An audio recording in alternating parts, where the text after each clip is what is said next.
a big day. We'll see how it all turns out. We have to get the final word down in concrete. Very importantly, I look forward to having the hostages come home.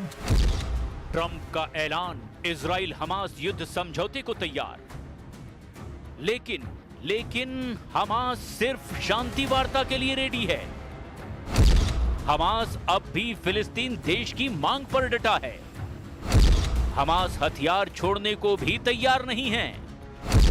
Hamas Israeli सेना के Gaza से बाहर जाने की जिद कर रहा है। हमास ने इजराइल के खिलाफ 3 दुश्मन देशों को युद्ध में उतार दिया है।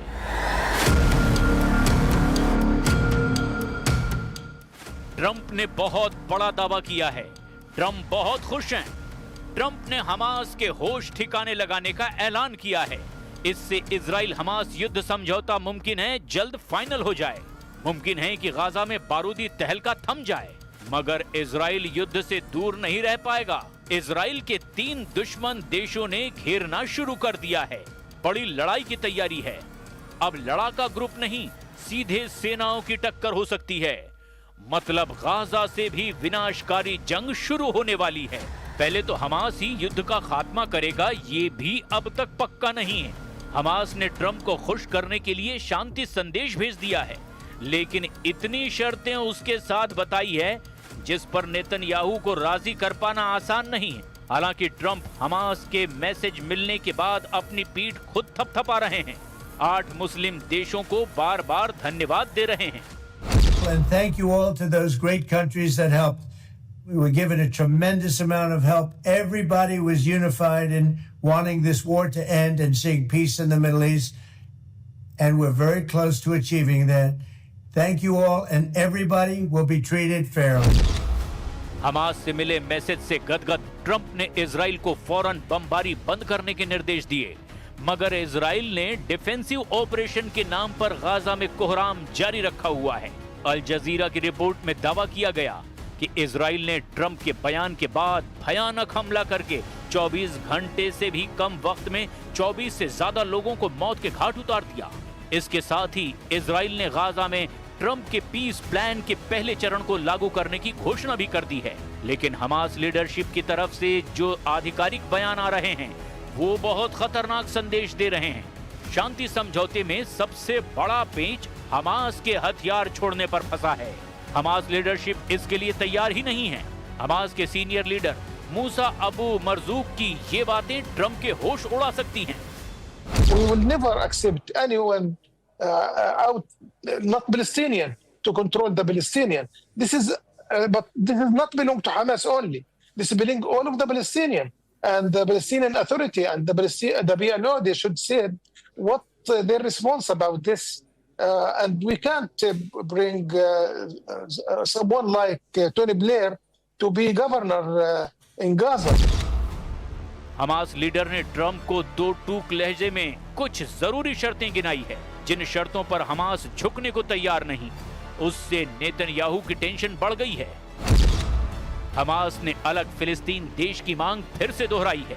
साथ ही ये भी धमकी दी है कि फिलिस्तीन पर किसी भी बाहरी का नियंत्रण हमास बर्दाश्त नहीं करेगा।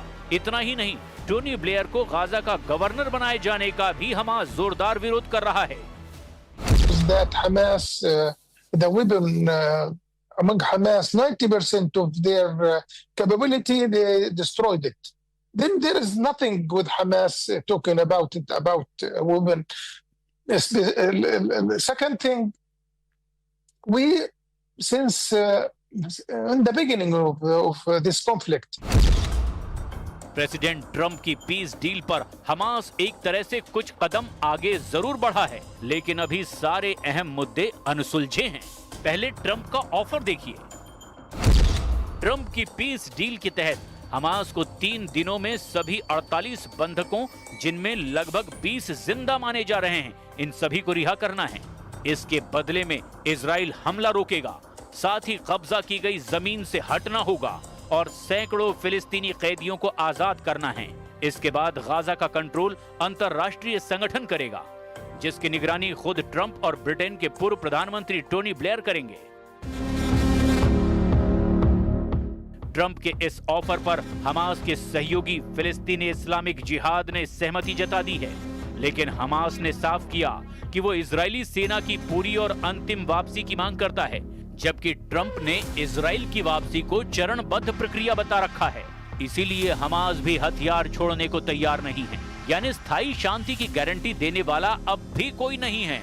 खासकर इजराइल के दुश्मनों ने जिस तरह आक्रामक रुख दिखाना शुरू कर दिया, वो अब नए युद्ध का सिग्नल दे रहे हैं। मिस्र ने इजराइल के खिलाफ नया फ्रंट खोल दिया है।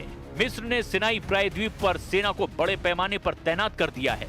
इजराइल ने इसे कैंप डेविड समझौते का उल्लंघन कहा। सिनाई आइलैंड के जोन बी और सी में सैन्य बढ़त पहले कभी इतनी भारी नहीं देखी गई। हालांकि मिस्र ने सैनिकों की तैनाती को आतंकवाद, तस्करी और गाजा पलायन को रोकने के लिए जरूरी बताते हुए किया है। लेकिन इजराइल को सिनाई में मिस्र के विध्वंसक हथियारों की तैनाती ने अलर्ट कर दिया है। मिस्र ने सिनाई में टैंकों, फाइटर जेट और हाईटेक एयर डिफेंस सिस्टम तैनात किए हैं। साथ ही अंडरग्राउंड स्ट्रक्चर और संभावित मिसाइल डिपो की तैनाती भी की गई है। इससे इजरायली खुफिया एजेंसियां भी अब हरकत में आ गई है। मिस्र की तरह ही ईरान की तरफ से भी अब इजराइल को वॉर थ्रेट मिलने लगा है। सुप्रीम लीडर अली खामनेई ने ट्रंप और नेतन्याहू से टकराने से पहले ही तेहरान की जगह नई राजधानी बनाना शुरू कर दिया है। ईरान तेहरान की जगह फारस की खाड़ी के तट पर मकरान में नई राजधानी बनाने जा रहा है। ईरान ने राजधानी बदलने की वजह तेहरान की बढ़ती आबादी और पानी की कमी को बताया है। वहीं रक्षा जानकारों ने इसकी सबसे बड़ी वजह बताई अमेरिका इजराइल से ईरान की दुश्मनी। अमेरिका ने जब से B-2 बॉम्बर से ईरान पर बमबारी की थी, तब से ही सुरक्षित इलाके में राजधानी बनाने की बात की जाने लगी थी। अब इस आइडिया को सुप्रीम लीडर अली खामनेई ने भी हरी झंडी दे दी है। ईरान नई राजधानी में सुरक्षा के सभी जरूरी इंतजाम करने के बाद दुश्मनों से हिसाब बराबर करने के मूड में है। इस सब के बीच तुर्की ने मोसाद एजेंट को गिरफ्तार करने का दावा करके पीएम नेतन्याहू को एक नई टेंशन दे दी है। तुर्की ने सेरकान चीचेक नाम के मोसाद एजेंट को पकड़ने के बाद इजराइल को धमकी दी है। मतलब इजराइल के लिए ज्यादातर मोर्चों पर मुसीबतें खड़ी हो चुकी है और अगले कुछ दिन पीएम नेतन्याहू पर बहुत भारी साबित हो सकते हैं।